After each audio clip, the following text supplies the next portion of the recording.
Saat liburan bersama, suami dan ibu mertua sengaja meninggalkanku di bandara tanpa uang sepersen pun. Dan mereka tertawa berkata, "Kita lihat saja apakah wanita kampung bodoh itu bisa pulang." Setelah tahu kejahatan mereka, aku tidak pulang ke rumah.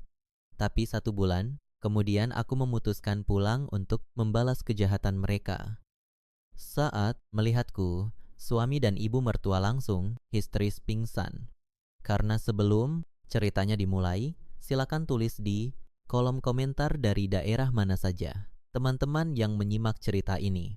Jangan lupa like dan subscribe agar channel ini bisa semakin berkembang dan bisa mempersembahkan cerita yang lebih menarik lagi. Bandar udara yang sangat luas itu dipenuhi ribuan orang yang berlalu lalang dengan wajah gembira, bergegas menuju gerbang keberangkatan untuk memulai perjalanan liburan mereka. Suara pengumuman dari pengeras suara bergema silih berganti memberikan informasi jadwal penerbangan. Di tengah keramaian tersebut, Danira berdiri sambil memegang 2 koper besar. Hatinya berdebar kencang, karena ini adalah pengalaman pertamanya bepergian jauh menggunakan pesawat terbang. Sebagai seorang istri yang selalu patuh dan mengabdi penuh kepada keluarganya, ajakan liburan dari suaminya yang bernama Anton serta ibu mertuanya, Ibu Sanah, terasa seperti sebuah kebahagiaan yang tidak terhingga. Selama bertahun-tahun pernikahan mereka, Danira selalu berusaha menjadi menantu dan istri yang sempurna, melayani setiap kebutuhan suaminya dari pagi hingga malam hari tanpa pernah mengeluh sedikit pun. Meskipun Ibu Sanah seringkali melontarkan perkataan tajam yang merendahkan martabatnya sebagai wanita, dari desa Danira selalu menelan kepahitan itu dengan senyuman dan keikhlasan yang tulus. Ia selalu meyakini bahwa kesabaran akan membuahkan hasil manis dan berharap suatu saat nanti hati ibu mertuanya akan melunak melihat baktinya yang tidak pernah surut. Anton berjalan di depan bersama ibunya dengan langkah tergesa. Sama sekali tidak menoleh untuk sekedar memastikan apakah istrinya kesulitan membawa barang bawaan mereka yang sangat berat. Danira mempercepat langkahnya agar tidak tertinggal jauh dari mereka berdua. Ia sama sekali tidak ingin merusak suasana bahagia yang sudah ia bayangkan sejak beberapa hari lalu saat membereskan pakaian mereka. Tiba-tiba, Ibu Sanah berhenti melangkah dan membalikkan badannya menatap Danira dengan tatapan yang sangat tajam dan tidak bersahabat. Sikap dingin itu sudah menjadi makanan sehari-hari bagi Danira. Namun di tengah keramaian tempat umum seperti ini, ia merasa sedikit canggung. "Danira, kamu tunggu di sini saja menjaga barang bawaan. Ibu dan Anton mau pergi sebentar untuk mengurus tiket dan mencari makanan ringan untuk di jalan. Jangan berani-berani pergi dari tempat ini. Mengerti?" Perintah Ibu Sanah dengan nada suara yang sangat ketus dan penuh penekanan. "Baik Ibu, saya akan menjaga koper-koper ini dengan baik. Ibu dan Mas, Anton silakan pergi mengurus keperluan. Saya tunggu di kursi ini," jawab Danira sambil tersenyum lembut dan segera duduk di kursi tunggu yang terbuat dari besi dingin. Anton tidak mengatakan sepatah kata pun kepada istrinya. Ia hanya memalingkan wajahnya dengan angkuh dan segera berjalan mendampingi ibunya menjauh dari tempat Danira duduk. Waktu terus berlalu tanpa terasa. 1 jam pertama, Danira masih bersabar dan berpikir secara positif bahwa mungkin antrean di bagian pemeriksaan tiket sangat panjang hari ini.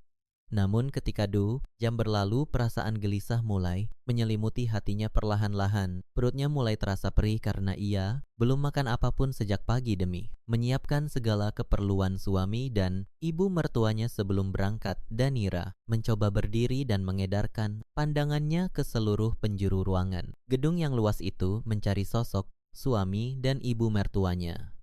Tetapi mereka sama sekali tidak terlihat di antara lautan manusia tersebut.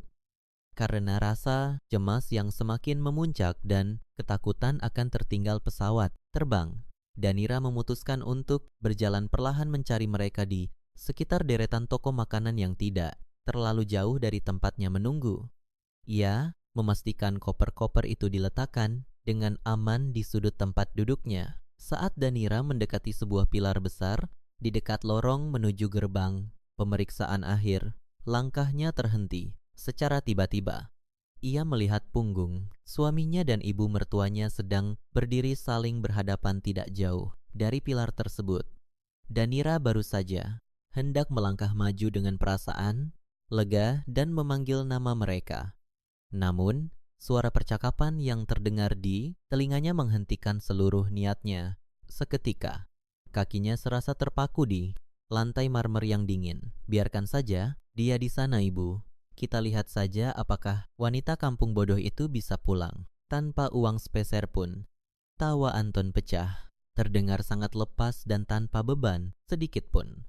Seolah menghancurkan hidup istrinya adalah sebuah lelucon yang paling menyenangkan baginya. Benar, Anton, dia hanya beban bagi keluarga kita selama ini. Lagi pula, kita sudah mengambil semua dokumen penting dan uang di dalam tas kecilnya. Biar dia merasakan bagaimana menderitanya hidup, luntang-lantung di tempat asing. Rencana, kita membuangnya berjalan dengan sangat lancar dan sempurna. Timpal ibu sambil ikut tertawa puas, tidak peduli dengan kekejaman yang baru saja ia lontarkan. Mendengar percakapan yang sangat menyayat hati itu, dunia Danira seakan runtuh menimpa tubuhnya seketika. Jantungnya berdetak sangat kencang, tidak beraturan. Napasnya terasa sesak di dada dan air mata mulai menggenang di pelupuk. Matanya sebelum akhirnya jatuh berderai. Ia benar-benar tidak percaya bahwa pria yang selama ini ia layuh cinta serta wanita yang selalu ia perlakukan selayaknya ibu kandungnya sendiri memiliki niat yang sungguh jahat dan keji terhadap dirinya. Danira menutup mulutnya rapat-rapat dengan kedua telapak tangannya agar suara isak tangisnya yang tertahan tidak terdengar oleh dua orang penjahat berkedok keluarga tersebut. Ia terus mengawasi dari balik pilar, melihat punggung suami dan ibu mertuanya perlahan berjalan, menjauh, melewati petugas pemeriksaan, dan akhirnya menghilang di telan keramaian penumpang menuju gerbang keberangkatan. Mereka benar-benar pergi, meninggalkannya begitu saja tanpa sedikit pun menoleh ke belakang. Dengan sisa tenaga dan kaki yang bergetar. Hebat, Danira berlari kembali ke tempat. Ia meninggalkan koper-koper tadi. Tangannya gemetar saat ia membuka retleting koper miliknya dengan terburu-buru. Kenyataan pahit kembali, menampar wajahnya dengan sangat keras. Tas kecil yang sebelumnya ia simpan di bagian dalam yang berisi kartu identitas, diri, buku tabungan dan sedikit uang, tunai sisa belanja dapur sudah lenyap tanpa sisa. Mereka benar-benar telah merencanakan tindakan keji ini dengan sangat matang dan rapi sejak awal. Danira kini menyadari statusnya yang terdampar di tempat asing yang jauh dari tempat asalnya, tanpa memiliki speser, uang pun, tanpa identitas diri yang sah, dan tanpa tujuan yang jelas. Rasa sedih yang sangat dalam, rasa kecewa yang tidak terukur, dan kemarahan yang mulai tumbuh bercampur aduk menjadi satu di dalam dadanya. Ia kembali terduduk lemas di kursi tunggu itu, menundukkan kepalanya dan menangis sejadi-jadinya dalam diam. Ia mengabaikan tatapan heran dari beberapa penumpang lain yang berlalu lalang di sekitarnya. Hatinya hancur berkeping-keping menyadari bahwa kesetiaannya selama bertahun-tahun hanya dibalas dengan pengkhianatan yang sangat tidak manusiawi. Seiring berjalannya waktu, hiruk pikuk di dalam gedung perlahan mulai mereda karena hari berganti malam. Lampu-lampu besar di dalam gedung mulai menyala terang, benderang sangat kontras dengan kegelapan yang kini menyelimuti perasaan Danira.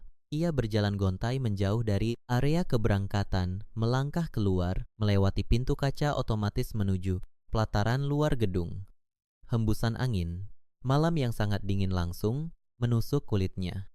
Seakan ikut mempertegas kemalangan nasib yang sedang ia alami malam ini. Danira mencari tempat duduk kosong di sudut luar. Bangunan yang agak sepi melipat kedua tangannya di depan dada untuk menghangatkan diri dan membiarkan air matanya terus mengalir. Malam itu, wanita berhijab yang selalu mengedepankan kesabaran tersebut harus menelan pil pahit kehidupan. Bahwa dunia bisa menjadi tempat yang sangat kejam, dan orang yang paling dipercaya bisa menjadi musuh yang paling menghancurkan. Cahaya matahari pagi mulai menyinari Pelataran luar gedung. Membangunkan Danira dari tidur singkatnya yang sangat gelisah di atas bangku panjang. Badannya terasa remuk dan perutnya terus berbunyi karena kelaparan yang semakin menyiksa. Semalaman ia terus memikirkan kejahatan. Anton dan Ibu Sana mencoba mencari alasan atas kekejaman mereka, namun tidak menemukan satu jawaban pun yang dapat membenarkan perbuatan tersebut. Danira bangkit berdiri dengan langkah yang berat dan tubuh yang lemas. Ia mulai berjalan tanpa arah menyusuri jalanan di luar area bangunan tersebut, menjauh dari keramaian orang-orang yang sibuk mengurus perjalanan mereka. Tidak ada satupun wajah yang ia kenal dan rasa gengsi serta ketakutan membuatnya tidak berani mengemis untuk meminta makanan kepada orang-orang yang melintas. Ia hanya terus melangkah sambil terus berdoa di dalam hati, memohon petunjuk dan pertolongan atas penderitaan yang tiba-tiba menimpanya ini. Setelah berjalan cukup jauh hingga matahari mulai meninggi dan udara menjadi sangat panas, Danira beristirahat di dekat sebuah taman kecil yang terletak di persimpangan jalan raya. Ia duduk di trotoar, menyeka keringat di dahinya dan menatap kosong ke arah jalanan yang dipenuhi kendaraan berlalu lalang. Saat pandangannya menyapu area taman tersebut, ia melihat seorang pria parubaya berpakaian sangat rapi sedang berjalan perlahan sambil memegangi dadanya.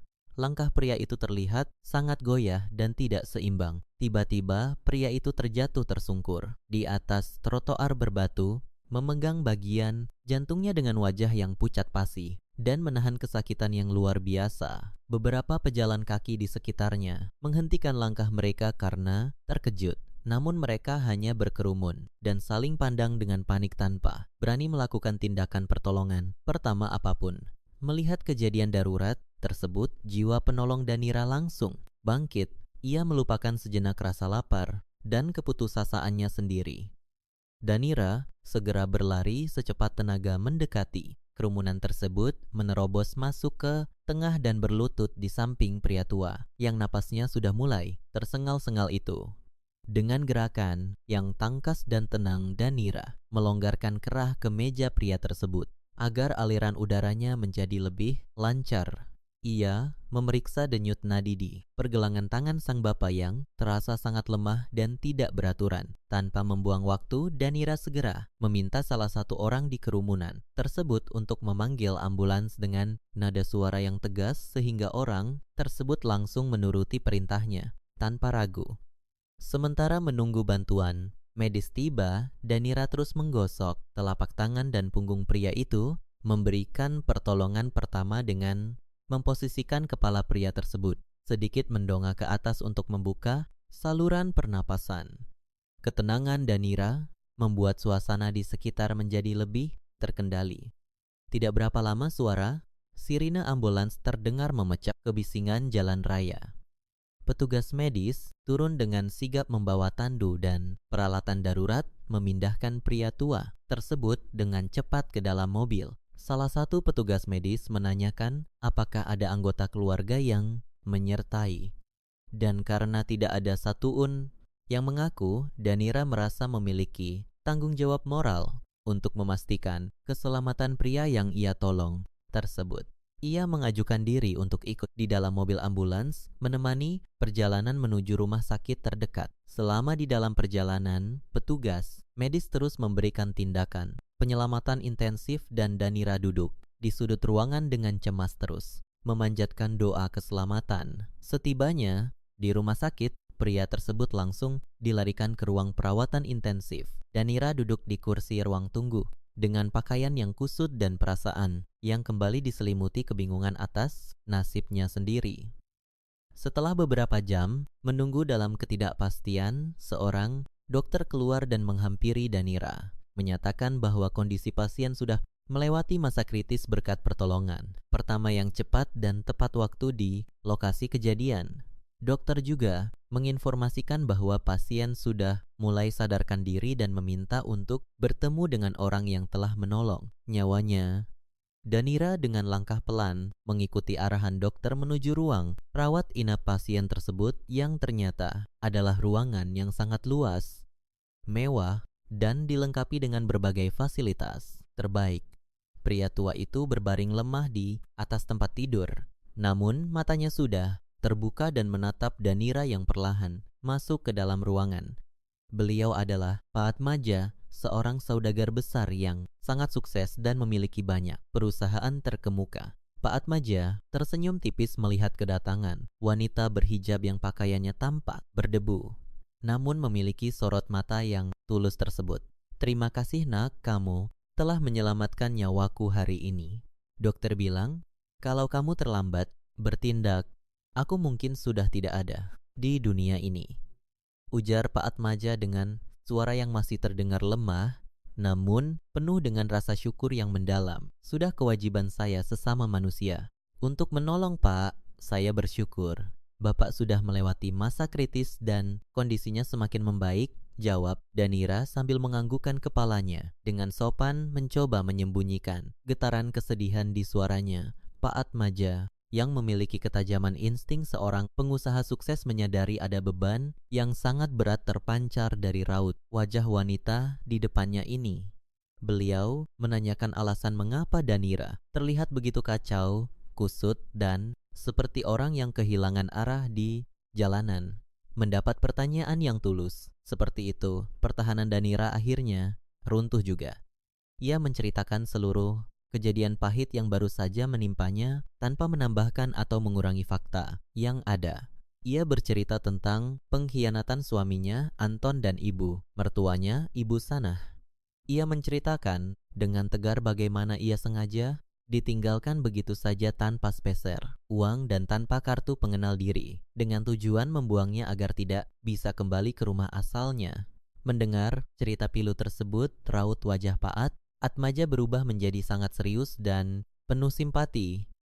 Ia menatap lekat mata Danira mencari celah kebohongan, namun hanya menemukan kejujuran dan rasa sakit yang amat dalam.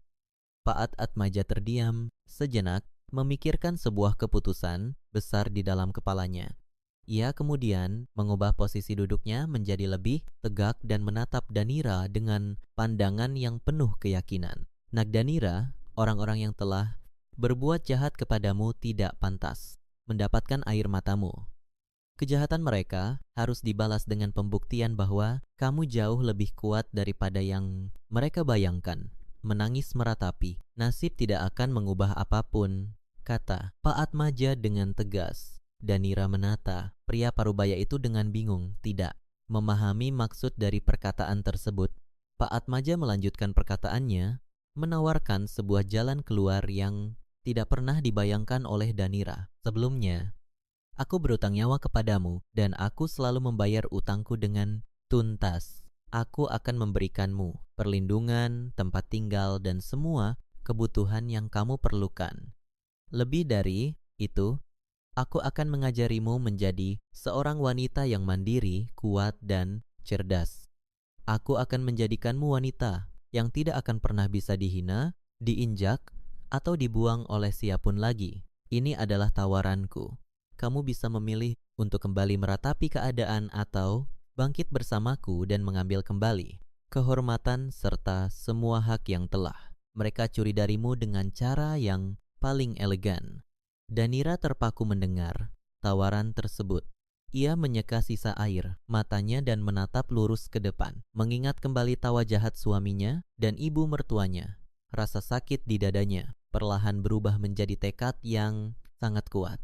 Ia tidak ingin lagi menjadi wanita yang lemah dan mudah dibodohi. Dengan suara yang mantap dan hati yang penuh keyakinan, Danira menjawab tawaran tersebut. "Saya menerima tawaran Bapak. Saya akan belajar dengan sungguh-sungguh dan saya siap membuktikan kepada mereka bahwa saya bukan wanita lemah yang bisa dibuang begitu saja."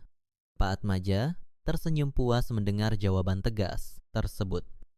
Mulai detik itu, garis nasib Danira berubah drastis.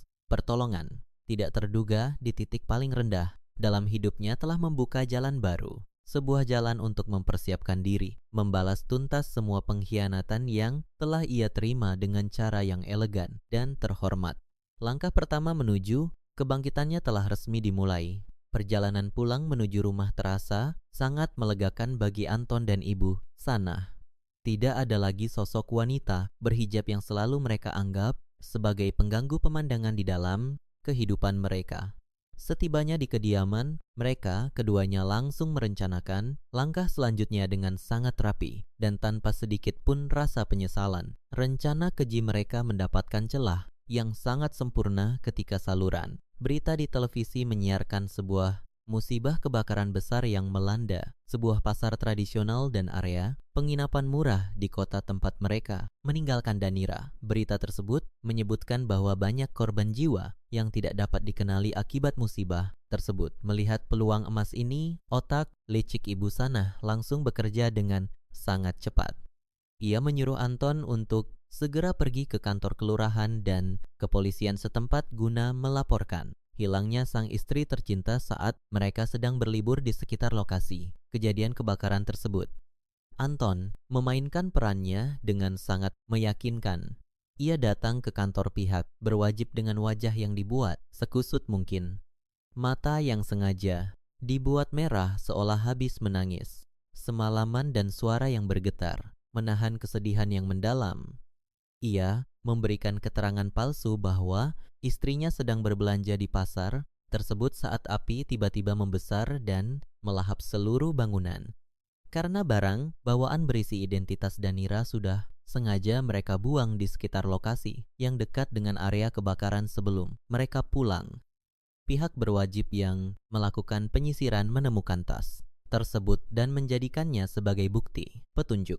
Proses pencarian korban yang rumit dan kondisi lokasi yang hancur total membuat pihak berwajib akhirnya memasukkan nama Danira ke dalam daftar korban yang meninggal dunia dalam musibah tragis tersebut. Surat keterangan kematian pun diterbitkan dan diserahkan kepada Anton yang menerimanya dengan tangisan palsu yang sangat memuakkan. Kembali ke rumah, Ibu Sanah sudah mempersiapkan panggung sandiwara berikutnya. Ia mengundang seluruh tetangga, kerabat jauh, dan tokoh masyarakat setempat untuk mengadakan acara doa bersama guna mendoakan kepergian menantunya.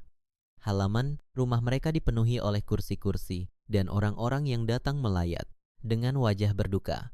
Ibu Sanah duduk di ruang tamu terus mengusap matanya dengan sapu tangan berpura-pura jatuh pingsan beberapa kali untuk menarik simpati dari para tamu yang hadir. Para tetangga yang selama ini mengenal Danira sebagai wanita yang sangat baik hati dan rajin beribadah turut meneteskan air mata, tidak menyangka hidup wanita sebaik itu harus berakhir dengan cara yang sangat mengenaskan. Mereka semua berusaha menenangkan Anton yang terus tertunduk sambil menutupi wajahnya dengan kedua tangan, seolah sedang meratapi kepergian separuh jiwanya. Sandiwara tersebut berjalan dengan sangat mulus tanpa ada satu orang pun yang menaruh kecurigaan terhadap niat busuk ibu dan anak tersebut. Setelah acara doa bersama selesai dan para tamu terakhir meninggalkan pekarangan rumah, suasana duka yang menyelimuti bangunan itu seketika sirna tanpa bekas. Pintu utama dikunci rapat dan gorden jendela ditutup hingga tidak ada celah cahaya yang masuk dari luar. Di ruang keluarga, Anton dan Ibu Sanah duduk berhadapan dengan wajah yang berseri-seri penuh kemenangan. Anton mengeluarkan selembar surat keterangan kematian berstempel resmi dari dalam sakunya dan meletakkannya di atas meja dengan tawa yang sangat lebar. Langkah selanjutnya dari rencana kotor mereka kini sudah bisa dijalankan. Danira adalah anak tunggal dari keluarga petani sukses di kampung halamannya dan ia mewarisi beberapa bidang tanah yang sangat luas serta bernilai jual sangat tinggi. Selama ini Danira selalu menolak permintaan Anton untuk menjual tanah warisan tersebut karena itu adalah satu-satunya kenang-kenangan dari mendiang kedua orang tuanya. Namun kini dengan status Danira yang sudah dianggap meninggal dunia secara hukum, Anton sebagai suami sah merasa memiliki hak penuh atas seluruh harta peninggalan tersebut. Keesokan harinya, Anton segera menghubungi seorang maklar tanah yang dikenal sering bekerja dengan cara yang curang dengan menggunakan surat keterangan kematian tersebut serta menyuap beberapa oknum yang tidak bertanggung jawab untuk memasukkan tanda tangan persetujuan pengalihan hak milik. Anton berhasil membalikkan nama seluruh sertifikat tanah warisan Danira menjadi atas namanya sendiri. Proses tersebut berjalan dengan sangat cepat berkat uang pelicin yang ia sebarkan ke berbagai pihak. Tidak butuh waktu lama bagi sang maklar untuk menemukan pembeli yang bersedia membayar tunai seluruh tanah tersebut dengan harga yang sangat fantastis. Hari di mana transaksi itu selesai, Anton pulang ke rumah membawa tumpukan uang tunai yang sangat banyak di dalam sebuah koper besar, melengkapi pundi-pundi kekayaan yang selama ini hanya bisa ia impikan. Akhirnya harta ini jatuh ke tangan kita juga. Ibu, sempurna sekali jalan hidup kita. Sekarang, ucap Anton sambil memegang tumpukan uang tunai yang berbau kertas baru tersebut. Matanya berbinar penuh keserakahan. Benar Anton, dia hanya beban bagi kita selama hidupnya. Tetapi, setidaknya kematiannya memberikan sedikit manfaat untuk masa depan keluarga kita. Sekarang kita bisa merenovasi rumah ini menjadi lebih megah, membeli perabotan mewah. Dan yang paling penting, kamu bisa segera meresmikan hubunganmu dengan wanita yang jauh lebih pantas mendampingimu. Jawab, Ibu Sanil mengelus tumpukan uang tersebut dengan tangan yang bergetar karena kegirangan. Anton segera mengambil ponselnya dan menekan nomor panggilan cepat. Terdengar suara seorang wanita yang sangat manja dari seberang sambungan telepon. Wanita itu adalah Yunita, kekasih gelap Anton yang selama ini sering ia temui secara diam-diam di belakang Danira. Yunita adalah seorang wanita yang sangat memuja harta kekayaan dan selalu menuntut gaya hidup yang berlebihan. Anton menceritakan semua keberhasilannya menjual tanah warisan tersebut dan meminta Yunita untuk segera mempersiapkan pesta pertunangan mereka yang akan digelar secara mewah bulan depan. Yunita bersorak kegirangan mendengar kabar tersebut dan langsung menyetujui ajakan Anton tanpa rasa bersalah sedikit pun terhadap mendiang istri sah kekasihnya. Di dalam rumah yang dulunya selalu dibersihkan dengan keringat dan ketulusan Danira, kini hanya tersisa tawari riang dari orang-orang yang merayakan kehancurannya. Mereka merencanakan pesta besar-besaran, menyewa perencana acara terkenal, dan memesan makanan paling mahal untuk memamerkan kekayaan baru mereka kepada dunia. Tanpa menyadari bahwa wanita yang mereka anggap sudah lenyap itu sedang bersiap untuk memberikan balasan yang paling setimpal. 1 bulan telah berlalu sejak kejadian menyakitkan di bandara udara waktu itu. Kehidupan Danira kini berubah 180 derajat. Ia tidak lagi tinggal di jalanan atau menangis meratapi kemalangan nasibnya. Pak Atmaja benar-benar menepati janjinya untuk melindungi dan membimbing Danira. Pengusaha kaya raya tersebut membawa Danira tinggal di kediamannya yang sangat megah dan dijaga oleh puluhan petugas keamanan. Di tempat itulah Danira ditempa menjadi sosok manusia yang sama sekali baru. Setiap hari dari pagi hingga menjelang malam, Danira harus mengikuti jadwal pembelajaran yang sangat padat. Pak Atmaja mendatangkan para ahli terbaik untuk mengajari Danira tentang hukum bisnis, tata cara berbicara di depan umum, strategi pengelolaan keuangan, serta etika pergaulan kelas atas. Awalnya, Danira merasa sangat kesulitan karena latar belakang pendidikannya yang sangat sederhana. Namun, tekadnya yang membara untuk menuntut keadilan membuatnya menyerap semua ilmu tersebut dengan kecepatan yang sangat mengagumkan. Penampilan Danira juga mengalami perubahan yang sangat luar biasa. Pak Atmaja meminta bantuan perancang busana khusus untuk memilihkan pakaian yang mencerminkan kewibawaan seorang pemimpin tanpa meninggalkan identitas dirinya yang selalu berhijab rapi. Sikap tubuhnya yang dulu selalu menunduk saat berbicara kini berubah menjadi tegak dan penuh percaya diri. Tatapan matanya yang dulu selalu memancarkan kelembutan yang mudah dimanfaatkan kini berubah menjadi tajam dan sulit ditebak. Ia belajar bagaimana cara mengendalikan emosi di wajahnya sehingga tidak ada seorang pun yang bisa membaca apa yang sedang ia pikirkan. Pak Atmaja selalu memantau perkembangan Danira dengan rasa bangga. Beliau melihat potensi yang sangat besar di dalam diri wanita muda tersebut. Sebuah kecerdasan yang selama ini sengaja dikubur dalam-dalam oleh lingkungan keluarganya yang sangat merendahkan. Pada minggu ketiga pelatihannya, Pak Atmaja mulai memberikan ujian praktik secara langsung. Beliau memberikan wewenang kepada Danira untuk menyelesaikan masalah perselisihan kontrak dengan salah satu mitra bisnis perusahaannya. Danira mempelajari dokumen setebal ratusan halaman itu hanya dalam waktu 1 malam. Keesokan harinya, ia duduk di meja perundingan mewakili Pak Atmaja. Dengan argumen yang sangat kuat, penguasaan masalah yang mendalam, dan ketegasan yang tidak bisa dibantah, Danira berhasil memenangkan perundingan tersebut dan menyelamatkan perusahaan dari kerugian besar. Keberhasilan itu membuktikan bahwa Danira sudah benar-benar siap untuk menghadapi dunia luar yang penuh dengan kelicikan. Kamu telah berkembang pesat, nak Daninira. Pikiranmu sudah tajam seperti pedang yang siap menebah setiap ketidakadilan. Puji Pak Atmaja saat mereka sedang duduk di ruang kerja menikmati waktu istirahat sore. Ini semua berkat kesabaran Bapak dalam mendidik saya. Saya berhutang nyawa dan masa depan kepada Bapak, balas Danira dengan nada suara yang tenang dan penuh penghormatan. Pak Atmaja kemudian membuka laci meja kerjanya dan mengeluarkan sebuah map tebal berisi kumpulan dokumen dan foto-foto terbaru. Beliau menyerahkan map tersebut kepada Danira dengan wajah yang sangat serius. Danira membuka map itu perlahan. Di dalamnya terdapat laporan lengkap dari tim penyelidik pribadi yang sengaja disewa oleh Pak Atmaja untuk memantau pergerakan Anton dan Ibu Sanah di kampung halaman.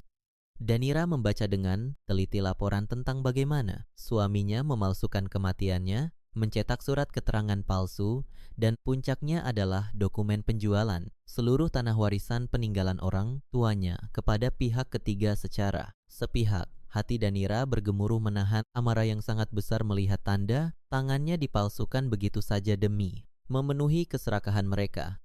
Di halaman paling belakang dari map tersebut terdapat sebuah lembar undangan dengan desain yang sangat mewah dan bertabur hiasan warna emas. Undangan itu tertulis nama Anton dan Yunita mengabarkan acara pesta pertunangan megah yang akan diselenggarakan akhir pekan ini di rumah keluarga Anton. Rumah yang selama ini dirawat oleh Danira dengan sepenuh hati. Membaca nama Yunita, Danira langsung mengerti kemana arah pengkhianatan suaminya selama ini. Kesedihan sudah tidak lagi memiliki tempat di hatinya. Yang tersisa hanyalah rencana yang sangat matang untuk menghancurkan kebahagiaan palsu yang sedang mereka bangun di atas penderitaannya. Pak Atmaja, saya rasa masa belajar saya di dalam rumah ini sudah cukup.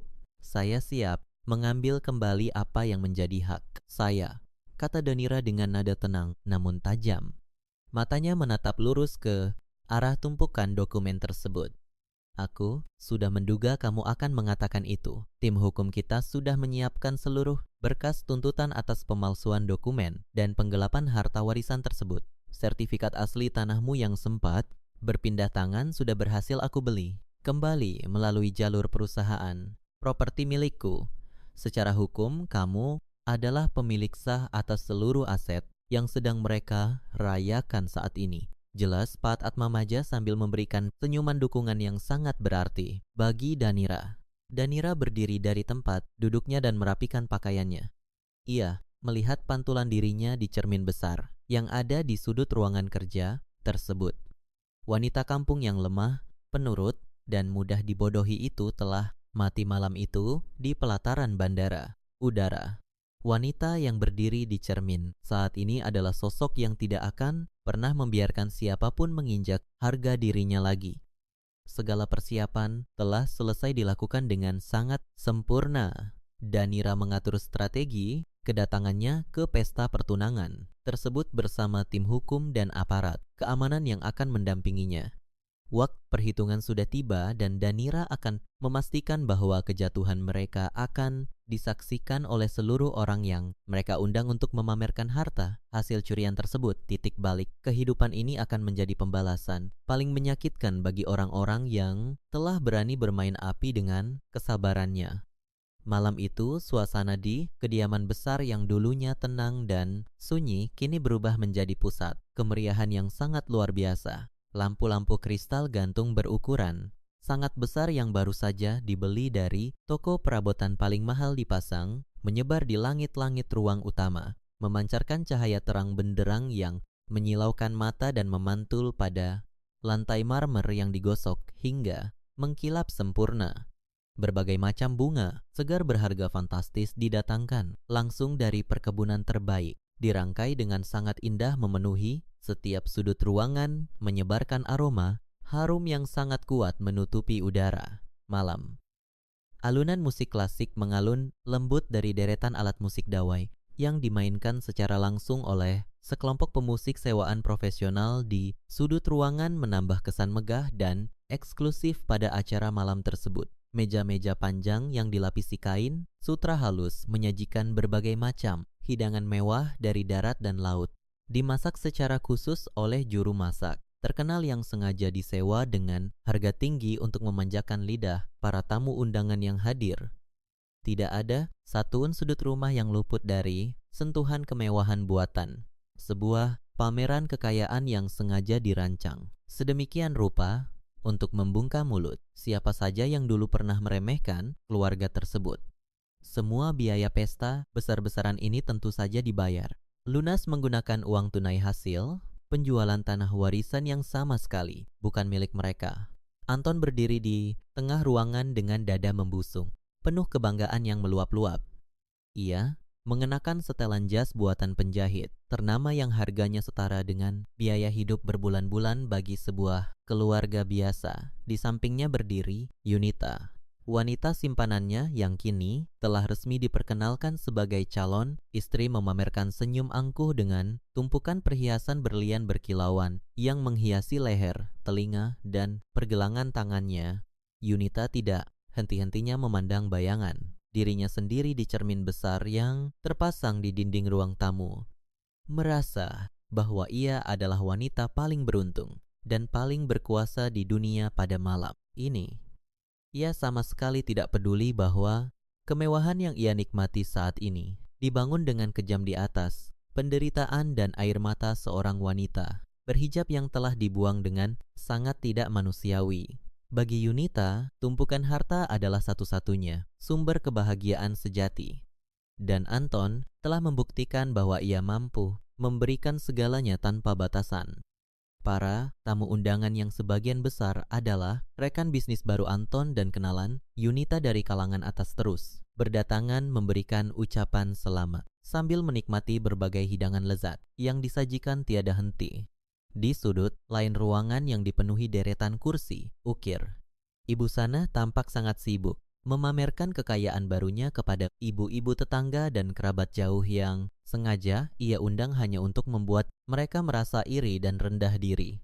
Ibu Sana memakai perhiasan emas berukuran sangat besar yang menumpuk di sekujur tubuhnya, terlihat sangat mencolok dan berlebihan dalam setiap gerakannya. Dengan suara yang sengaja dikeraskan agar terdengar oleh banyak orang di sekitarnya, Ibu Sana menceritakan kebohongan demi kebohongan tentang betapa sedihnya keluarga mereka saat kehilangan menantu lama dalam musibah tragis beberapa waktu lalu. Namun ia dengan sangat cepat membelokkan arah pembicaraan tersebut, menyebut bahwa kesedihan mendalam itu kini telah tergantikan oleh kedatangan Yunita yang menurutnya jauh lebih berkelas, lebih kaya, dan lebih pantas bersanding dengan anak laki-lakinya yang sekarang telah menjadi pengusaha sukses. Ia terus berbicara tanpa henti, membanggakan rencana pernikahan mewah yang akan digelar bulan depan. Selamat Anton, kamu akhirnya mendapatkan wanita yang benar-benar setara dengan kedudukan keluarga kita sekarang, puji Ibu Sana dengan suara lantang saat ia menghampiri anak dan calon menantunya di tengah ruangan, sengaja menarik perhatian para tamu di sekitar mereka agar menghentikan obrolan dan mendengarkan pujiannya. Tentu saja Ibu, masa lalu yang kelam sudah kita kubur dalam-dalam bersama musibah itu. Sekarang saatnya kita menikmati hasil kerja keras kita berdua dan membangun masa depan yang cemerlang, jawab Anton sambil tertawa lebar, mengangkat gelasannya yang berisi sari buah sangat mahal untuk bersulang dengan tamu-tamu yang berdiri di dekatnya seolah merayakan kejahatan yang tidak akan pernah terbongkar. Yunita menyela pembicaraan tersebut dengan tawa manja yang dibuat-buat agar terdengar elegan. Ia mengibaskan tangannya yang dipenuhi perhiasan mahal untuk memanggil salah satu pelayan rumah yang sedang membawa nampan berisi aneka minuman segar. Dengan nada suara yang sangat merendahkan dan kasar, Yunita memarahi pelayan tersebut hanya karena nampan yang dibawanya sedikit miring saat berjalan melewati kerumunan tamu yang padat. Pelayan malang itu menunduk, ketakutan dan berkali-kali meminta maaf dengan suara bergetar. Namun Yunita terus mencercanya dengan kata-kata tajam, menunjukkan sifat aslinya yang sangat sombong dan tidak memiliki empati. Anton dan Ibu Sana hanya tertawa kecil melihat kejadian tersebut, menganggap bahwa orang kaya memang memiliki hak mutlak untuk menindas orang yang bekerja di bawah mereka. Para tamu yang melihat kejadian memalukan itu hanya terdiam. Beberapa di antara mereka berbisik-bisik menilai tingkah laku calon nyonya rumah tersebut. Namun, tidak ada satupun yang berani menegur karena merasa segan dengan kekayaan baru yang terus dipamerkan oleh Anton. Menjelang puncak acara pertunangan tersebut, Anton melangkah dengan penuh percaya diri menuju panggung kecil yang telah disiapkan secara khusus di ujung ruangan utama. Ia mengambil pengeras suara dari tempatnya dan mengetuknya pelan untuk meminta perhatian dari seluruh tamu yang hadir di rumah besar itu. Alunan musik klasik perlahan dihentikan oleh para pemainnya. Ruangan yang tadinya penuh dengan suara obrolan meriah kini berubah menjadi sangat sunyi. Semua pandangan tamu tertuju pada sosok Anton yang berdiri tegap dengan senyum lebar yang tidak pernah lepas dari bibirnya. Anton mulai memberikan pidato sambutan yang sangat panjang dan dipenuhi dengan kesombongan tingkat tinggi. Ia bercerita panjang lebar tentang betapa suksesnya bisnis properti yang sedang ia jalankan saat ini, tentang rencana-rencana pembangunan besar di masa depan, dan tentang betapa beruntungnya ia menemukan belahan jiwa seperti Yunita setelah melewati masa bergabung yang ia sebut sebagai ujian terberat dalam hidupnya. Ia merangkai kata-kata kebohongan tersebut dengan sangat rapi dan meyakinkan, membuat para tamu yang sama sekali tidak mengetahui kejadian sebenarnya merasa simpatis sekaligus kagum atas ketegaran hati pengusaha muda tersebut.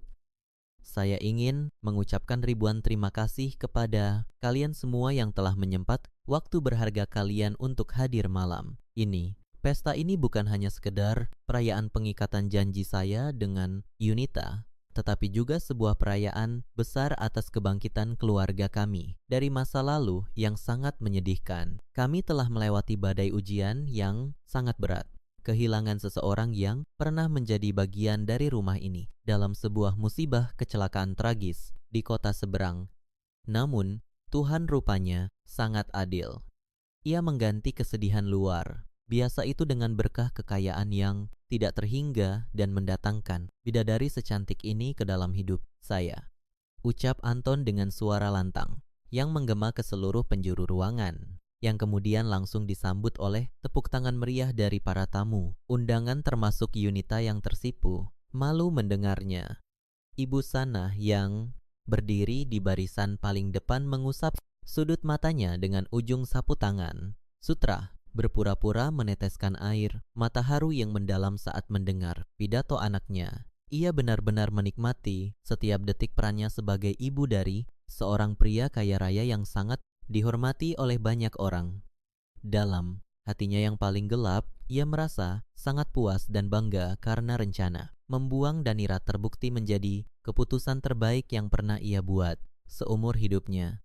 Baginya tidak ada lagi menantu miskin yang selalu membuatnya merasa malu di hadapan teman-teman arisannya. Tidak ada lagi wanita penurut yang selalu menghalangi jalan keluarganya menuju puncak kesuksesan duniawi. Namun, tepat di tengah kemeriahan dan tepuk tangan yang masih menggema keras tersebut, sebuah keributan kecil mulai terdengar samar dari arah luar gerbang utama pekarangan rumah. Suara deru mesin mobil mewah yang beriringan masuk ke area pekarangan memecah keheningan malam di luar sana. Beberapa tamu undangan yang kebetulan berdiri di dekat jendela kaca besar mulai menoleh keluar dengan rasa penasaran yang tinggi. mencoba melihat siapa tamu-tamu penting yang baru saja tiba di tengah acara yang sudah berlangsung larut malam ini. Penjaga keamanan yang disewa khusus oleh Anton tampak berlarian kebingungan dan saling meneriaki satu sama lain saat beberapa pria berbadan tegap dengan pakaian seragam resmi mulai memasuki area taman depan tanpa menunjukkan kartu undangan atau surat izin masuk. Anton yang masih memegang pengeras suara di atas panggung mengerutkan keningnya dengan tajam, merasa sedikit terganggu dengan keributan yang tiba-tiba merusak suasana pidatonya. Ia memberi isyarat kepala kepada salah satu asisten pribadinya untuk segera pergi ke depan dan memeriksa keadaan yang sedang terjadi di luar sana. Tepat ketika asisten pribadi itu hendak membuka pintu ganda besar berbahan kayu jati yang menjadi akses utama menuju ruang pesta, pintu tersebut tiba-tiba didorong dengan dorongan yang sangat kuat dari arah luar hingga terbuka terhempas sangat lebar. Suara benturan keras daun pintu yang menghantam dinding tembok terdengar, sangat memekakkan telinga, mengagetkan seluruh orang yang ada di dalam ruangan. Hingga beberapa tamu wanita memekik, tertahan. Pemusik yang baru saja hendak melanjutkan kembali permainannya, langsung terhenti total. Suasana riang, gembira, dan penuh kehangatan seketika berubah menjadi tegang dan mencekam. Angin malam berhembus masuk melalui pintu yang terbuka lebar membawa hawa dingin yang langsung menusuk tulang, seolah menjadi sebuah pertanda alam bahwa badai kehancuran yang sangat besar akan segera menghantam kebahagiaan palsu yang sedang mereka rayakan besar-besaran. Puncak kemegahan pesta yang dibangun di atas kebohongan itu kini berada tepat di ambang pintu. Kehancuran yang sama sekali tidak pernah mereka bayangkan dalam mimpi terburuk sekalipun. Semua pasang mata di dalam ruangan besar yang terang benderang itu seketika tertuju pada pintu ganda utama yang kini terbuka sangat lebar. Ketegangan menyelimuti udara dengan sangat pekat hingga membuat napas para tamu undangan terasa sesak dan berat. Dari balik kegelapan malam di luar pintu rumah muncullah barisan orang berbadan tegap yang mengenakan seragam aparat penegak hukum yang sah, melangkah masuk dengan wajah yang sangat datar, disiplin, dan tegas. Mereka segera menyebar dengan cepat dan teratur ke sisi kiri dan kanan pintu, mengamankan seluruh area jalan keluar masuk seolah sedang mengawal kedatangan seorang petinggi negara yang sangat penting. Para tamu undangan mulai berbisik-bisik, panik satu sama lain, saling pandang dengan penuh kebingungan dan ketakutan yang menyebar dengan cepat melihat kehadiran pihak berwajib di tengah acara perayaan keluarga tersebut. Anton yang masih berdiri kaku di atas panggung merasakan jantungnya berdegup sangat kencang menabrak rongga dadanya. Keringat dingin mulai mengucur deras di dahinya. Namun, ia masih berusaha sekuat tenaga untuk menjaga ketenangan wajahnya. Mencoba meyakinkan dirinya sendiri bahwa ini mungkin hanyalah sebuah kesalahpahaman biasa terkait izin keramaian pesta. Ibu Sana yang berdiri tidak jauh dari panggung melangkah maju dengan wajah memerah karena menahan amarah yang mulai memuncak. Ia merasa acara terpenting dalam hidupnya telah dirusak tanpa alasan yang jelas. Dan ia berniat untuk mengusir aparat tersebut dengan mengandalkan uang, status, dan kekuasaan baru yang ia yakini dapat menyelesaikan segala macam urusan di dunia ini. Namun, belum sempat ia membuka mulut untuk melontarkan makian kasar kepada para petugas tersebut, langkah kakinya terhenti secara tiba-tiba seakan kakinya dipaku ke lantai. Suara ketukan hak sepatu tinggi yang beradu dengan lantai marmer terdengar menggema dengan sangat jelas dari arah pelataran luar. Melangkah perlahan namun dengan ritme yang sangat pasti dan mengancam. Setiap langkah yang menggema itu terdengar seperti ketukan palu seorang hakim yang siap menjatuhkan hukuman seumur hidup bagi para pendosa. Dari sela penjagaan rapat apara tersebut, seorang wanita melangkah masuk ke dalam ruangan utama dengan keanggunan yang sangat luar biasa dan memancarkan aura permusuhan yang sangat mengintimidasi siapa saja yang memandangnya. Wanita itu mengenakan gaun mewah berbahan jatuh yang menjuntai, panjang hingga menyapu lantai marmer. Setiap kali ia melangkah dengan potongan jahitan yang sangat rapi dan berkelas tinggi. Hijab panjang yang menutupi kepalanya ditata dengan sangat elegan dan modern, membingkai wajahnya yang kini terlihat sangat bersih dan bersinar tajam. Ia memakai kacamata gelap berukuran cukup besar yang menutupi separuh wajah bagian atasnya, menyembunyikan sorot matanya dari pandangan orang-orang yang terus menatapnya tanpa berkedip. Sikap tubuhnya saat berjalan sangat tegak, lurus, memancarkan rasa percaya diri yang tidak terkalahkan oleh badai apapun. Sama sekali tidak ada lagi sosok wanita kampung yang kumal lemah yang selalu menundukkan kepalanya setiap kali dibentak. Wanita yang kini berdiri di tengah ruangan itu terlihat layaknya seorang penguasa tangguh yang datang dengan pasukan penuh untuk menagih perhitungan hutang nyawa dari wilayah taklukannya. Keheningan total melanda seluruh penjuru ruangan tersebut. Tidak ada satupun tamu undangan yang berani bersuara sekecil apapun. Bahkan untuk mengambil napas pun mereka harus berhati-hati. Dengan gerakan tangan yang sangat pelan, anggun, namun penuh dengan perhitungan yang matang, wanita itu mengangkat tangan kanannya ke arah wajahnya dan melepaskan kacamata gelap yang sejak tadi menutupi identitasnya. Wajah yang selama rentang waktu 1 bulan terakhir ini diyakini telah hangus, terbakar menjadi abu dalam sebuah musibah mengerikan. Kini terlihat dengan sangat jelas di bawah pancaran terang lampu kristal gantung. Wajah itu adalah wajah Danira. Rahangnya mengeras, namun bibirnya menyunggingkan senyuman tipis yang sangat berbahaya. Ia menatap lurus dengan pandangan menusuk ke arah panggung kayu tempat Anton berdiri, mematung layaknya patung bernapas. Danira, jerit ibu Sanah dengan suara sangat serak yang langsung memecah keheningan panjang yang menyiksa ruangan tersebut. Matanya membelalak sangat lebar hingga nyaris keluar dari kelopaknya melihat pemandangan mustahil di depan matanya. Seluruh tubuh rentanya mulai bergetar hebat, tidak terkendali. Tangannya terangkat menunjuk ke arah pintu dengan jari telunjuk yang gemetar. Parah, pikirannya seketika dilanda ketakutan yang luar biasa gelap. Ia sangat yakin dan percaya bahwa menantu yang sangat ia benci itu sudah tewas, tanpa menyisakan jasad utuh. Dan sosok menakutkan yang kini berdiri bernapas di hadapannya pasti adalah arwah penasaran yang bangkit dari kuburan dan datang malam ini untuk menuntut balas dendam atas perbuatan keji yang telah ia lakukan di bandara waktu itu. Tidak, kamu hantu pergi dari sini. Jangan berani-berani mengganggu kehidupan keluarga kami lagi, teriak ibu Sanah kuat tenaga sambil memundurkan langkahnya dengan panik hingga menabrak ujung meja hidangan, menjatuhkan beberapa piring kaca mahal berisi makanan hingga pecah berserakan, menimbulkan suara nyaring di atas lantai. Anton yang masih berdiri di atas panggung merasakan kedua kakinya kehilangan seluruh kekuatan penopangnya seketika. Alat pengeras suara yang sejak tadi ia pegang erat terlepas begitu saja dari genggaman tangannya dan jatuh menghantam lantai panggung kayu dengan suara benturan yang sangat bising. Mulutnya terbuka dan tertutup berkali-kali mencoba memanggil nama istrinya. Namun tenggorokannya tercekat parah hingga tidak ada satu suku kata pun yang mampu ia keluarkan.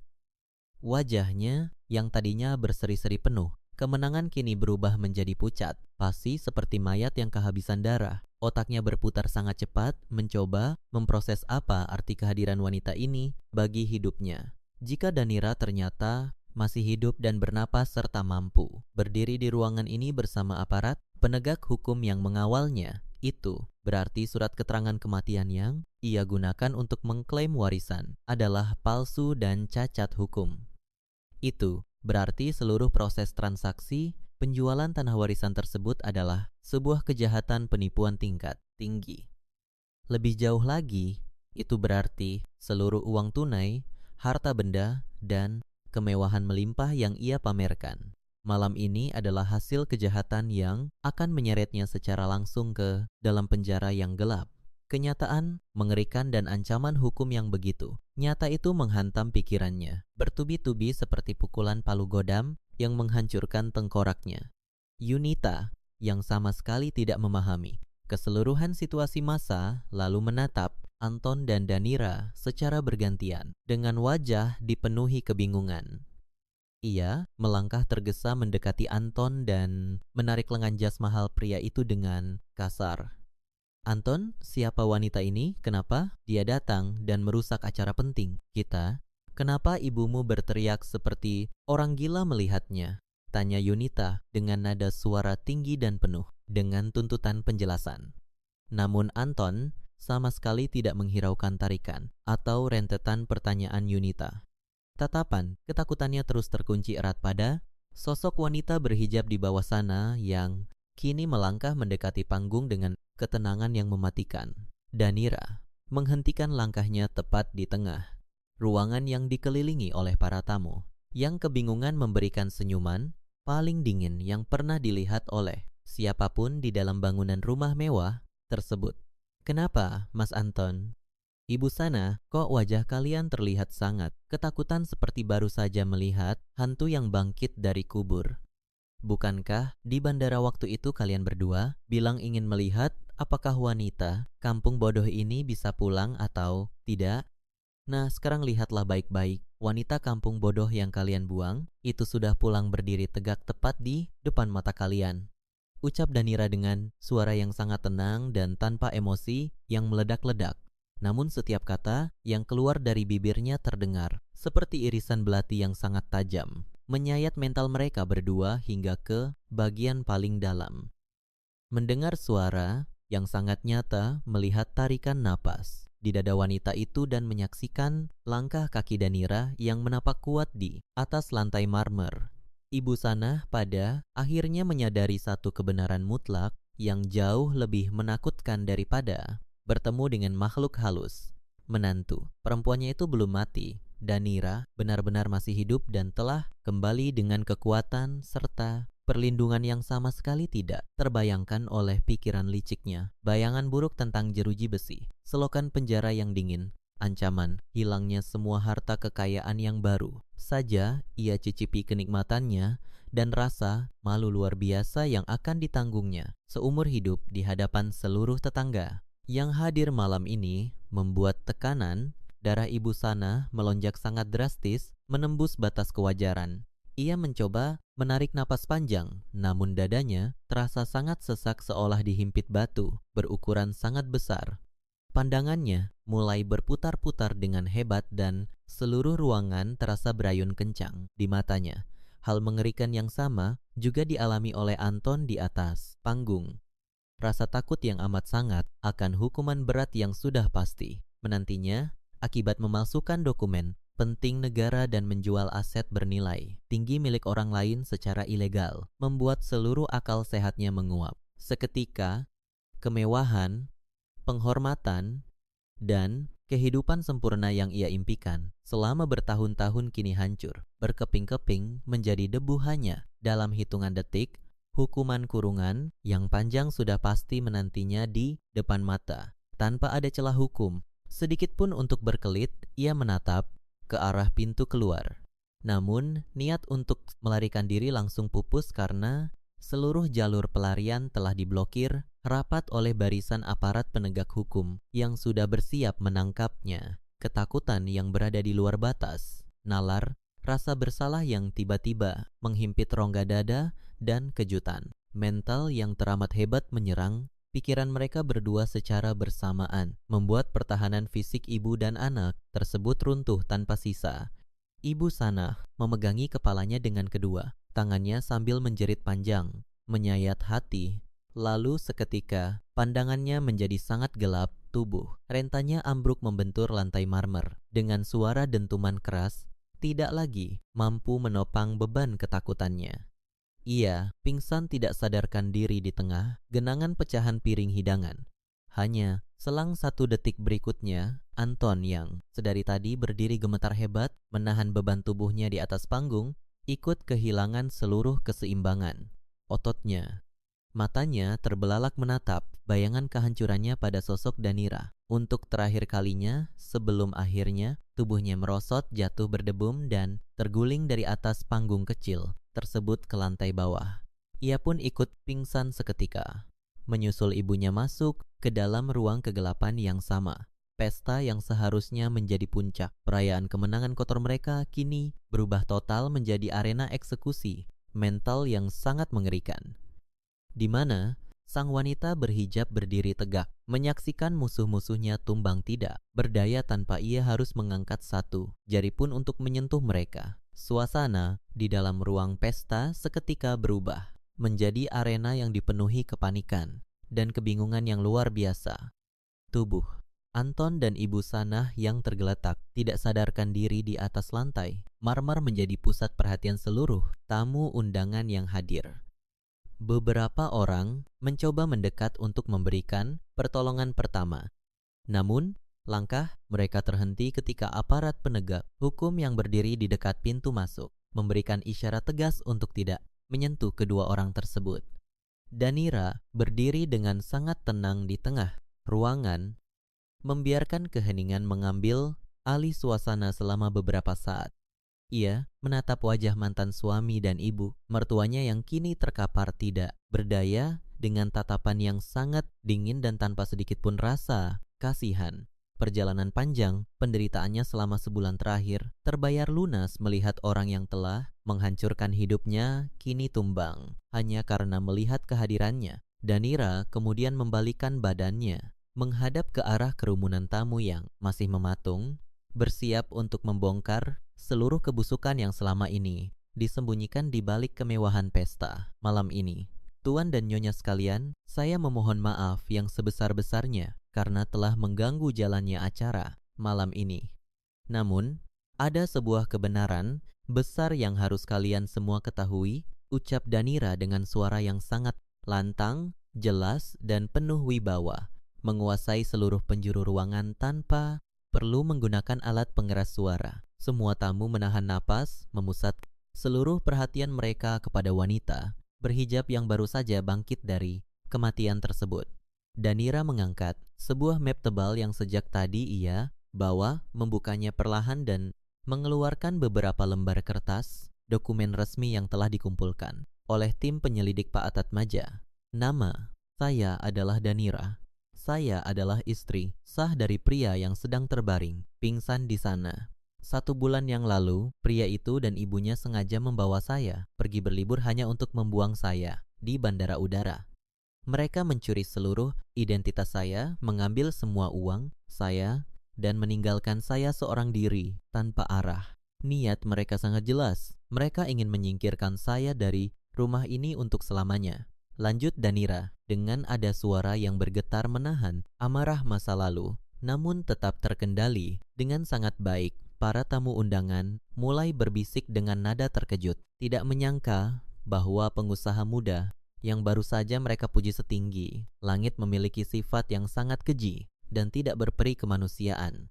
Danira kemudian menunjukkan selembar kertas berstempel merah kepada para tamu yang berdiri paling dekat dengannya. Kekejaman mereka tidak berhenti sampai di situ. Ketika terjadi musibah, kebakaran besar di kota tempat mereka membuang saya, mereka memanfaat kesempatan itu untuk membuat laporan palsu. Mereka melaporkan bahwa saya telah tewas terbakar dalam kejadian tersebut.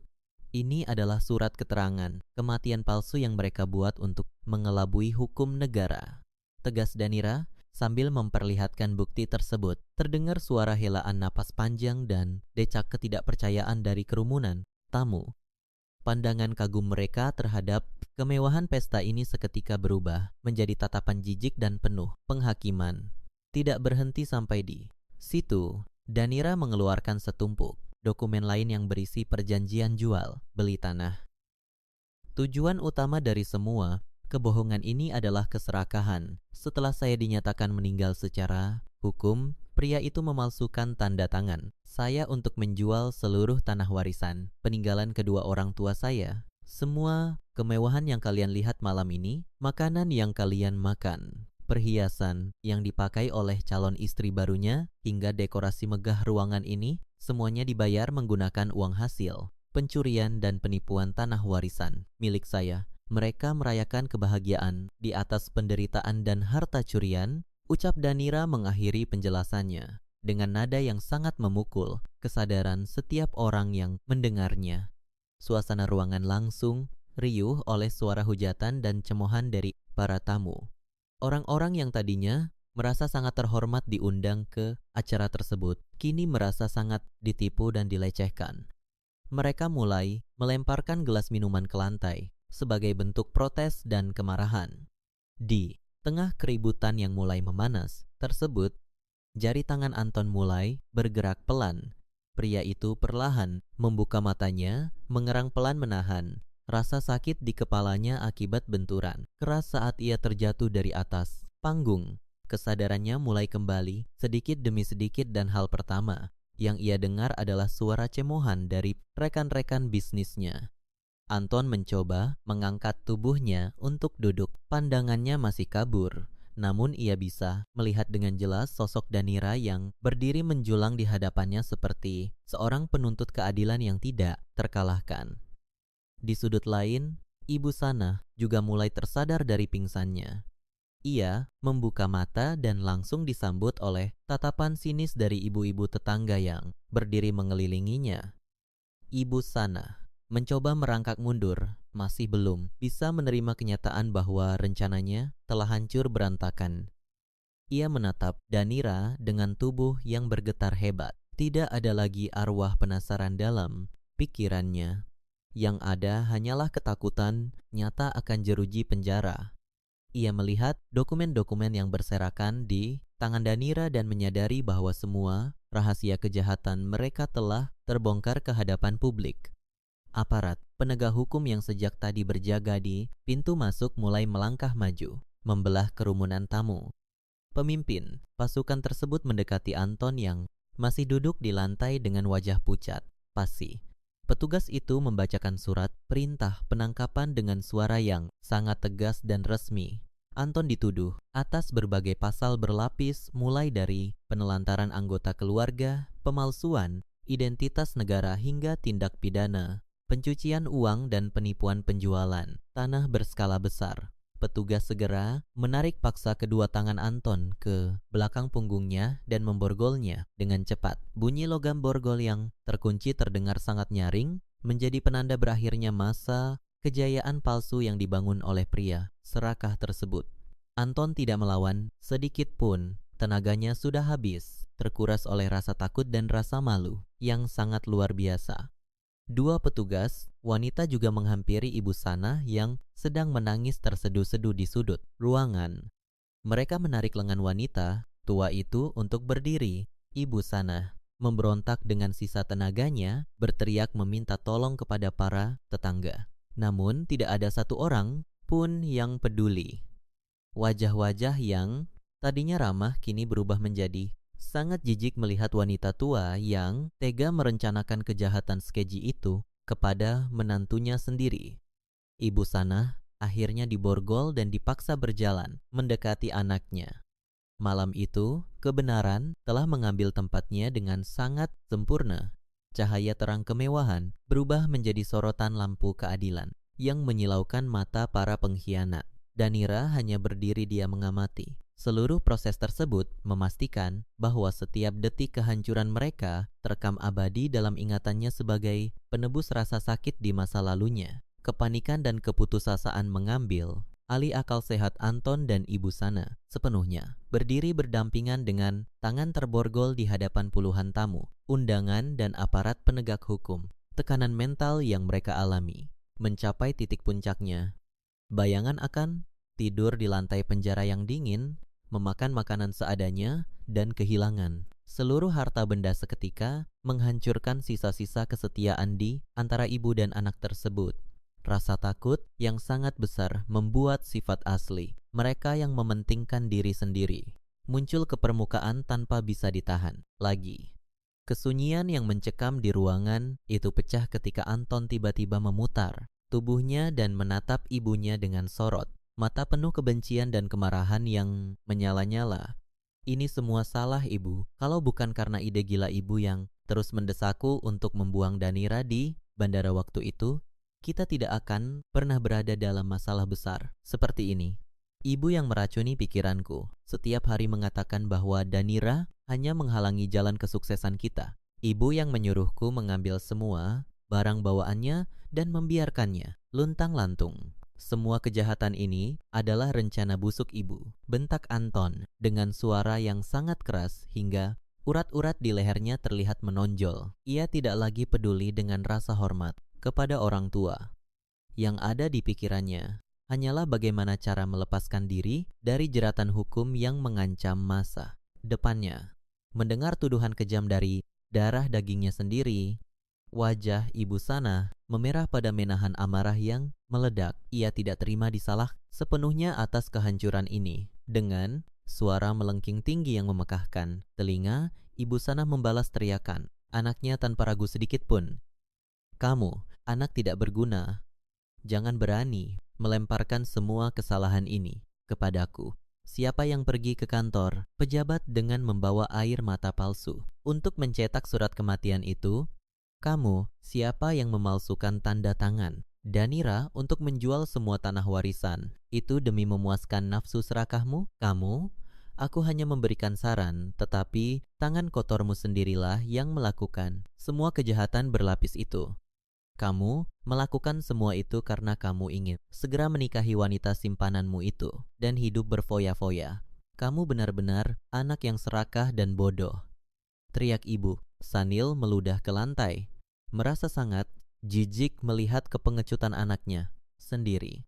Saling tuduh dan bongkar aib di hadapan banyak orang itu menjadi tontonan yang sangat memuakkan sekaligus memuaskan bagi para tamu undangan. Mereka menyaksikan sendiri bagaimana dua manusia yang tadinya sangat sombong kini saling menggigit dan menjatuhkan satu sama lain demi menyelamatkan diri sendiri. Anton terus berteriak menyebut ibunya sebagai wanita tua yang licik. Sementara Ibu Sanah membalas dengan kutukan dan makian kasar yang menyebut Anton sebagai pria tamak yang tidak tahu bersyukur. Pertengkaran hebat itu membuka seluruh rincian kejahatan mereka secara terang-terangan, memberikan bukti tambahan secara langsung kepada pihak berwajib yang sedang merekam seluruh kejadian tersebut sebagai bahan pelaporan di pengadilan kelak. Di tengah pertengkaran sengit antara ibu dan anak tersebut, Yunita yang sejak tadi berdiri, mematung di dekat panggung akhirnya, menyadari posisi bahaya yang sedang mengancamnya. Wanita yang hanya memuja kekayaan itu menyadari bahwa pria yang berjanji akan memberikannya kehidupan mewah ternyata adalah seorang penipu, ulung yang kini jatuh miskin dan akan membusuk di dalam sel tahanan. Ia menatap Anton dengan perasaan jijik yang sangat luar biasa. Tanpa membuang waktu, Yunita segera melepas cincin pertunangan, bertahtakan berlian besar dari jari manisnya, melepas kalung mahal yang melingkar di lehernya dan melemparkan semua perhiasan itu ke arah wajah Anton dengan sangat kasar. Perhiasan itu jatuh, berserakan di atas lantai, berbaur dengan pecahan piring hidangan. Pria penipu, miskin, beraninya kamu menipuku dengan harta hasil curian. Kamu pikir aku mau menikah dengan seorang narapidana yang sebentar lagi akan jatuh melarat? Jangan pernah bermimpi. Hubungan kita berakhir detik ini juga dan aku tidak mau lagi berurusan dengan pria menjijikan seperti dirimu. Teriak Yunita penuh amarah, membuang seluruh janji manis yang pernah mereka buat bersama.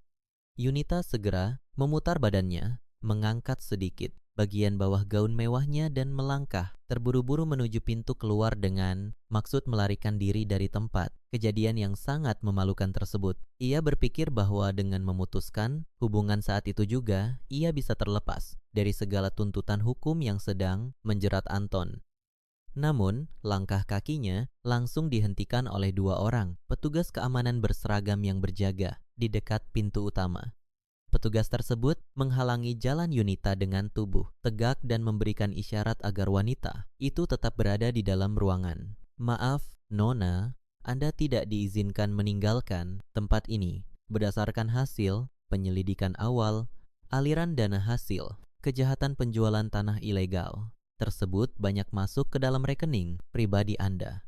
Anda juga menikmati berbagai barang mewah dan perhiasan yang dibeli menggunakan uang hasil penipuan. Nona harus ikut kami ke kantor untuk menjalani pemeriksaan lebih lanjut terkait keterlibatan Anda dalam kasus pencucian uang ini.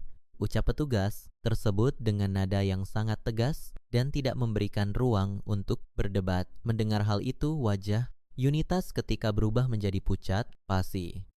Lututnya terasa lemas hingga ia nyaris terjatuh.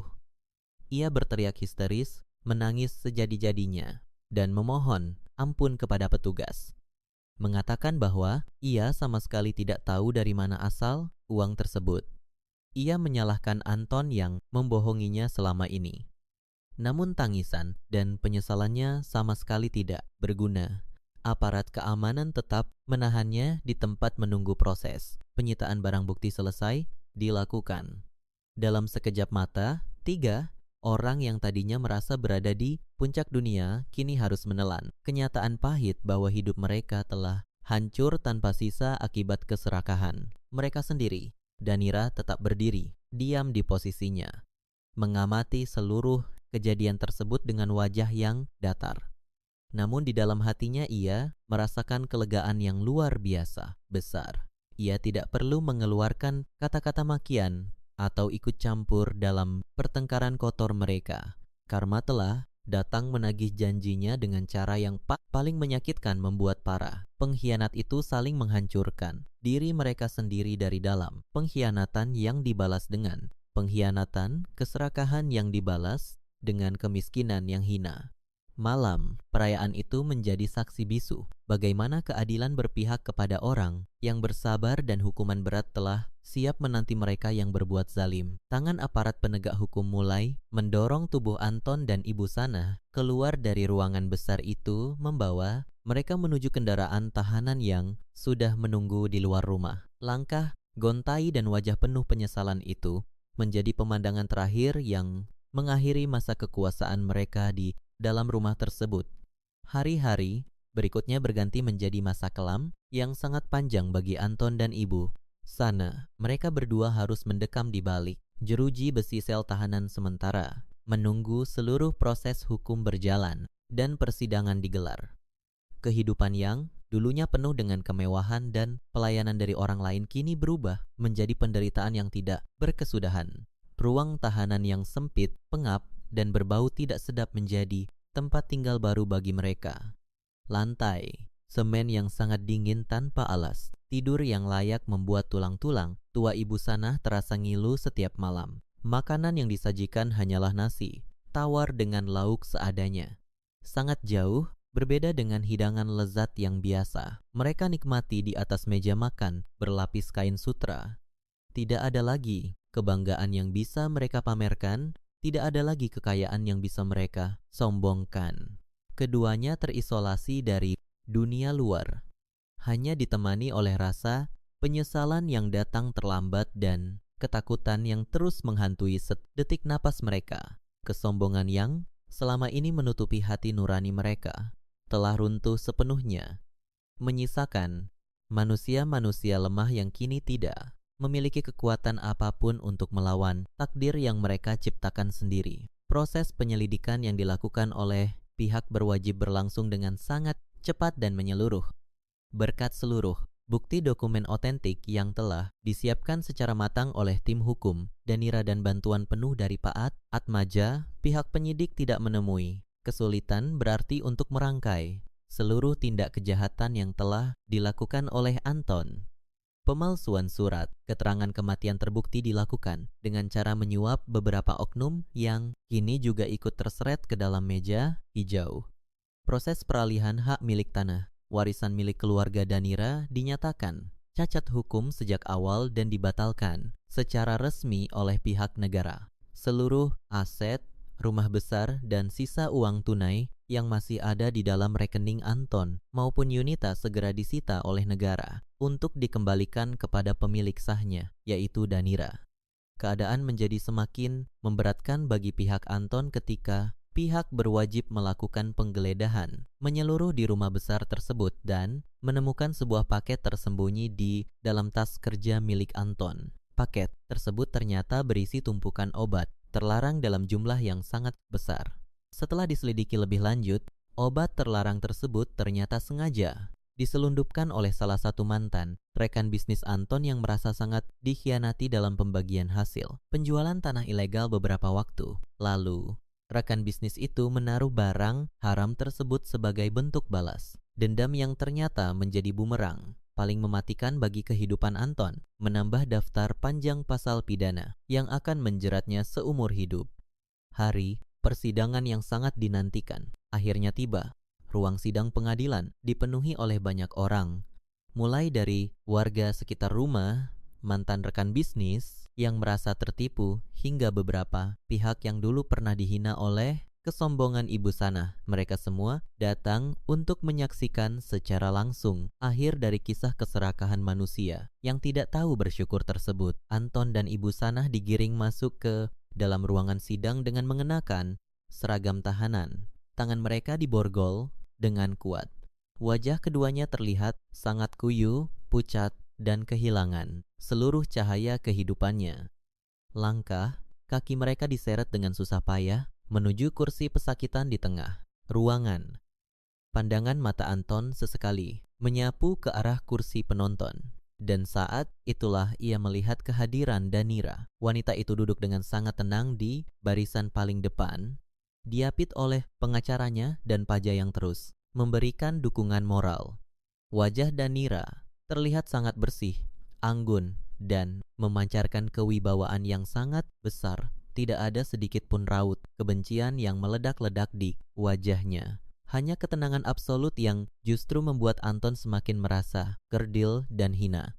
Saat hakim memberikan waktu istirahat sejenak sebelum pembacaan tuntutan akhir, pihak keamanan memberikan sedikit kelonggaran waktu. Anton dan ibu Sanah yang tidak kuasa menahan beban penderitaan mereka tiba-tiba menjatuhkan diri berlutut di atas lantai ruang sidang. Mereka merangkak perlahan mendekati tempat Danira duduk, mengabaikan seluruh tatapan merendahkan dari ratusan mata yang mengawasi mereka. Air mata membasahi wajah kedua orang tersebut, bukan air mata keangkuhan seperti yang dulu sering mereka tunjukkan, melainkan air mata keputusasaan yang sangat menyedihkan. Danira, tolong ampuni kami. Kami benar-benar khilaf dan dibutakan oleh harta dunia. Aku mohon cabut semua tuntutan ini. Aku berjanji akan menjadi suami yang baik. Aku akan menebus semua kesalahanku seumur hidupku. Tolong jangan biarkan aku membusuk di dalam penjara yang mengerikan itu.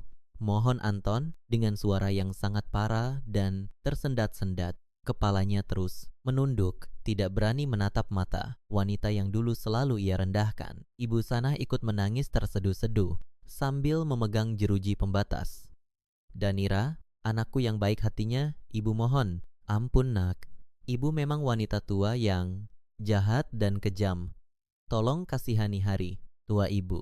Tubuh ibu tidak akan sanggup bertahan lebih lama lagi di dalam ruangan yang dingin itu.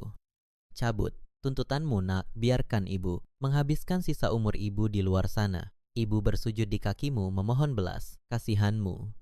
Ratap ibu Sanah dengan suara yang sangat menyayat hati. Danira tetap duduk di posisinya tanpa menggeser tubuhnya sedikit pun. Ia menatap kedua orang yang sedang bersujud meratap di hadapannya itu dengan pandangan yang kosong. Kenangan pahit saat ia ditinggalkan di pelataran bangunan luas, dengan perut kelaparan dan hati yang hancur kembali berkelebat di dalam benaknya. Tawa jahat yang mereka lontarkan saat berniat membuangnya teriang kembali dengan sangat jelas. Danira menarik napas panjang, menetralkan seluruh perasaan di dalam dadanya. Kemudian memberikan jawaban dengan nada suara yang sangat datar dan dingin. Orang yang dulu kalian buang tanpa belas kasihan telah mati pada malam itu. Kalian berdua membuang saya karena kalian yakin saya adalah wanita lemah yang tidak bisa bertahan hidup. Sekarang setelah kalian menyadari kekuatan yang saya miliki, kalian datang merangkak meminta pengampunan. Air mata kalian hari ini bukanlah bentuk penyesalan atas kejahatan kalian, melainkan hanya rasa takut akan hukuman yang menanti. Saya telah memaafkan masa lalu untuk kedamaian hati saya sendiri. Tetapi hukum di dunia ini harus tetap berjalan sebagaimana mestinya untuk membayar tuntas setiap kebohongan yang telah kalian rancang. Mendengar jawaban tegas tersebut, harapan Anton dan ibu Sana hancur berkeping-keping. Mereka menangis semakin keras saat petugas menarik paksa tubuh mereka kembali ke kursi pesakitan. Palu keadilan akhirnya diketukkan dengan sangat keras oleh majelis hakim. Seluruh bukti dan kesaksian yang dihadirkan di persidangan sangat kuat dan tidak bisa dibantah lagi. Anton dijatuhi hukuman kurungan penjara maksimal atas tindak pidana pemalsuan surat berharga, penipuan harta, warisan, dan kepemilikan obat terlarang dalam jumlah besar. Ibu Sanah juga divonis dengan hukuman yang sangat berat karena terbukti sebagai perancang awal kejahatan dan ikut serta menikmati hasil penipuan secara sadar. Keputusan majelis hakim tersebut bersifat mutlak dan mengikat. Saat petugas membawa mereka berdua keluar dari ruang sidang menuju mobil tahanan, suara pintu besi yang tertutup rapat menjadi akhir yang sangat pas bagi orang-orang yang memilih jalan keserakahan demi menghancurkan kehidupan orang lain. 1 tahun telah berlalu sejak ketukan palu hakim mengakhiri penderitaan masa lalu Danira. Waktu terus berjalan membawa perubahan yang sangat besar dalam roda kehidupan setiap manusia. Kini Danira tidak lagi dikenal sebagai sosok istri yang terbuang atau wanita pedesaan yang mudah diinjak harga dirinya. Ia telah bertransformasi menjadi seorang pengusaha wanita yang sangat sukses, cerdas, dan dihormati di berbagai kalangan masyarakat maupun dunia bisnis. Seluruh tanah warisan dan harta benda milik keluarganya yang sempat dirampas telah berhasil dikembalikan seutuhnya. Di bawah bimbingan langsung dari Pak Atmaja, Danira berhasil mengembangkan aset-aset keluarganya menjadi berbagai macam bidang usaha yang sangat menguntungkan. Ia membangun gedung perkantoran baru, membuka lapangan pekerjaan bagi ratusan orang yang membutuhkan, dan mengelola bisnisnya dengan kejujuran serta ketegasan yang luar biasa. Namanya selalu disebut dengan penuh kekaguman di berbagai pertemuan bisnis berskala besar. Namun, kekayaan yang melimpah sama sekali tidak mengubah kelembutan hati nurani Danira. Ia menyadari bahwa harta yang ia miliki adalah sebuah titipan yang harus digunakan untuk memberikan manfaat bagi banyak orang, terutama mereka yang pernah berada di titik terendah kehidupan seperti dirinya dulu. Dengan menggunakan keuntungan dari perusahaannya, Danira membangun banyak fasilitas umum secara mandiri tanpa menggunakan embel-embel organisasi apapun. Ia menyediakan tempat tinggal gratis bagi orang-orang yang kehilangan tempat berteduh, membangun sekolah untuk anak-anak miskin, dan secara rutin membagikan bahan makanan pokok ke berbagai wilayah terpelosok yang kesulitan ekonomi. Kedermawanan Danira menjadi buah bibir masyarakat luas. Banyak orang yang mendoakan kebaikan dan keberkahan untuk hidupnya. Ia membuktikan bahwa kesuksesan sejati bukanlah seberapa banyak harta yang bisa ditumpuk untuk diri sendiri, melainkan seberapa banyak manfaat yang bisa diberikan untuk mengangkat derajat kehidupan orang lain yang sedang menderita. Di sisi lain kota, kehidupan di balik tembok penjara yang tebal berjalan dengan sangat lambat dan menyiksa bagi 2 orang narapidana yang dulu pernah mencicipi nikmatnya harta haram. Ibu Sanah yang dulu selalu merasa menjadi wanita paling dihormati dan memakai perhiasan di seluruh tubuhnya, kini harus menjalani kehidupan yang sangat menyedihkan. Di usianya yang semakin senja, ia menjadi bulan-bulanan para tahanan wanita lainnya. Sifat sombongnya yang masih sering muncul membuat penghuni sel lainnya merasa sangat muak, sehingga ia sering dihukum dan dipaksa menjadi pekerja kasar bagi tahanan yang memiliki pengaruh kuat di dalam sana. Setiap hari Ibu Sanah harus membersihkan saluran air yang kotor, mencuci pakaian narapidana lain, dan memakan sisa makanan dengan tubuh yang semakin kurus kering. Ia sering menangis di sudut ruangan pada malam hari, menyesali betapa bodohnya ia membuang seorang menantu yang berbakti hanya demi mengejar harta yang ternyata menjerumuskannya ke dalam siksaan yang tidak ada akhirnya ini. Nasib yang sama buruknya juga menimpa Anton di dalam sel tahanan khusus pria. Keangkuhan dan kebanggaannya sebagai pengusaha kaya telah menguap tidak tersisa.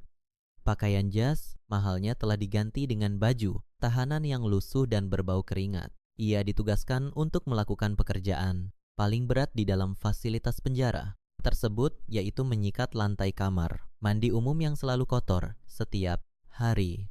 Rambutnya kini mulai rontok akibat stres yang berlebihan dan wajahnya dipenuhi kerutan yang membuatnya terlihat puluhan tahun lebih tua dari usia aslinya. Tidak ada lagi wanita, simpanan yang memuj. Tidak ada lagi rekan bisnis yang menghormatinya. Setiap kali ia mencoba memejamkan mata untuk beristirahat, bayangan wajah Danira yang tersenyum tenang selalu hadir, menyiksanya. Mengingatkan kembali bahwa ia pernah memiliki sebuah berlian yang sangat berharga. Namun, ia memilih untuk membuangnya demi mengambil pecahan kaca yang kini mengiris nadinya perlahan-lahan. Pada suatu pagi yang sangat cerah, matahari bersinar hangat menerangi gedung perkantoran tinggi milik keluarga Danira. Di lantai paling atas bangunan tersebut terdapat sebuah ruangan kerja yang sangat luas, mewah, namun ditata dengan desain yang sangat sederhana dan menenangkan hati. Danira berdiri di dekat jendela kaca besar yang menghadap langsung ke arah pemandangan kota yang sibuk di bawah sana. Ia menarik napas panjang, menghirup udara, kebebasan dan keberhasilan yang selama ini ia perjuangkan dengan penuh keringat dan air mata. Pintu ruangan kerja itu terbuka perlahan dan masuklah Pak Atmaja dengan langkah yang pelan namun masih memancarkan aura kebijaksanaan yang sangat kuat. Pria tua yang menjadi penyelamat hidupnya itu tersenyum lebar melihat anak didik kebanggaannya telah berdiri di puncak kesuksesan dengan sangat tegar. Kamu telah membuktikan bahwa kebaikan dan kesabaran selalu bisa mengalahkan kejahatan paling licik sekalipun. Nak Danira, aku sangat bangga melihat perjalanan luar biasamu sampai di titik ini. Seluruh perusahaan yang kamu kelola menunjukkan hasil yang sangat cemerlang.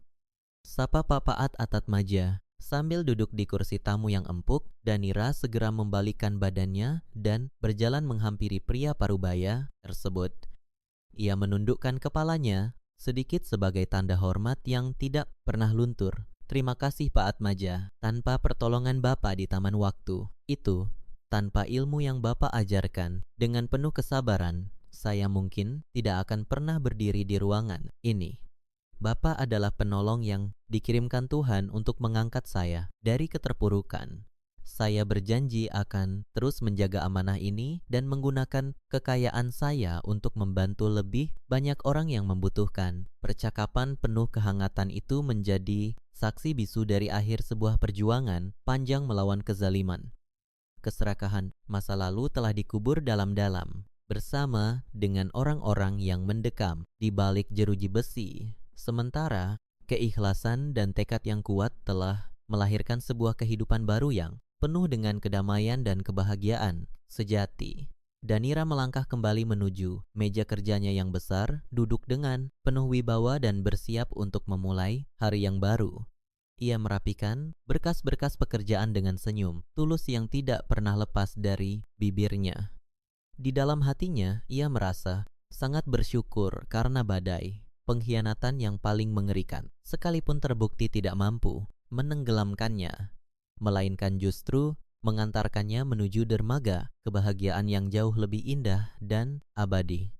Penonton yang mengikuti kisah perjalanan berliku ini merasakan kelegaan dan kepuasan yang sangat luar biasa melihat sang tokoh utama akhirnya mendapatkan kemenangan mutlak, sementara karakter jahat mendapatkan balasan yang paling setimpal dari karma yang tidak pernah salah alamat.